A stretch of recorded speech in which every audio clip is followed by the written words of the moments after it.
పోలవరం సహా రాష్ట్రంలో సాగునీటి ప్రాజెక్టులపై సీఎం చంద్రబాబు సమీక్షించారు. ఇటీవల విడుదల చేసిన ఇరిగేషన్ క్యాలెండర్కు అనుగుణంగా నిర్దేశిత గడువుకు ప్రాజెక్టులు పూర్తి కావాలని దిశానిర్దేశం చేశారు.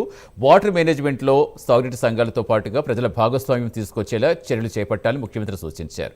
భూగర్భ జలాల సద్వినియోగం చేసుకునేలా స్వల్ప మధ్య దీర్ఘకాలిక ప్రణాళికలు సిద్ధం చేయాలని ఆదేశించారు. ప్రాజెక్టులపై సమీక్షకు జలవనరుల శాఖ మంత్రి నిమ్మల రామానాయుడు, సీఎస్ సాయి ప్రసాద్, జలవనరుల శాఖ ఉన్నతాధికారులు పాల్గొన్నారు. పూర్తి సమాచారం ఇచ్చేందుకు మా కరెస్పాండెంట్ శ్రీహరి జనత. శ్రీహరి, ఇంకా సమీక్షలో ఏం చెప్పారు? ఇంకా చంద్రబాబు ఎలాంటి దిశానిర్దేశం చేస్తారు?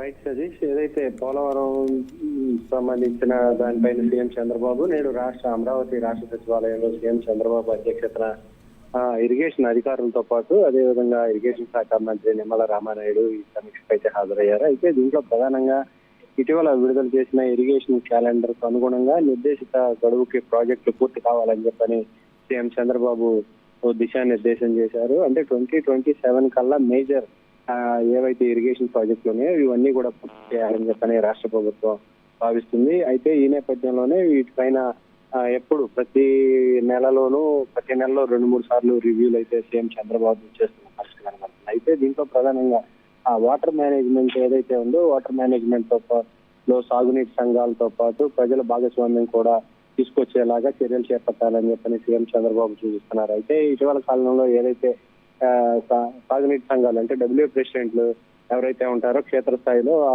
డబ్ల్యూ ప్రెసిడెంట్ల ద్వారా ఈ నీటిని ఏదైతే ఉందో నీటి వినియోగాన్ని కొంత మేనేజ్మెంట్ అంటే అవసరం ఎంత మేర అవసరం అవుతుందో అంత మేర వాటిని వినియోగించుకోవటం, మిగతా వాటిని నిల్వలు ఉంచుకునే దానిపైన కూడా వారిని మమేకం చేసుకుంటూ ముందుకు వెళ్లాలని చెప్పని అయితే చెప్తున్న పరిస్థితి. దాంతో పాటు భూగర్భ జలాలను సద్వినియోగం చేసుకోవడం, ఏదైతే బోర్ వాటర్లు ఉన్నాయో బోర్ వాటర్ని ఎక్కువగా వినియోగించుకునేలాగా, దాంతో పాటు అదేవిధంగా స్వల్ప మధ్య దీర్ఘకాలిక ప్రణాళికలన్నిటినీ కూడా సిద్ధం చేసుకోవాలి అని చెప్పని సీఎం చంద్రబాబు అయితే అధికారులకు అదేవిధంగా ఆయా శాఖ మంత్రికి కూడా ఆదేశాలు అయితే ఇస్తున్న పరిస్థితి. అయితే దాంతో పాటు ఏదైతే సమీక్షకు ఈ ఓవరాల్ గా చూసుకున్నట్లయితే జలవనరుల శాఖ అధికారులతో పాటు మంత్రి నిమ్మల రామానాయుడుతో పాటు సీఎస్ సాయి ప్రసాద్, జలవనరుల శాఖ ఉన్నతాధికారులంతా కూడా ఈ సమీక్షకు అయితే హాజరయ్యారు. Thank you Srihari.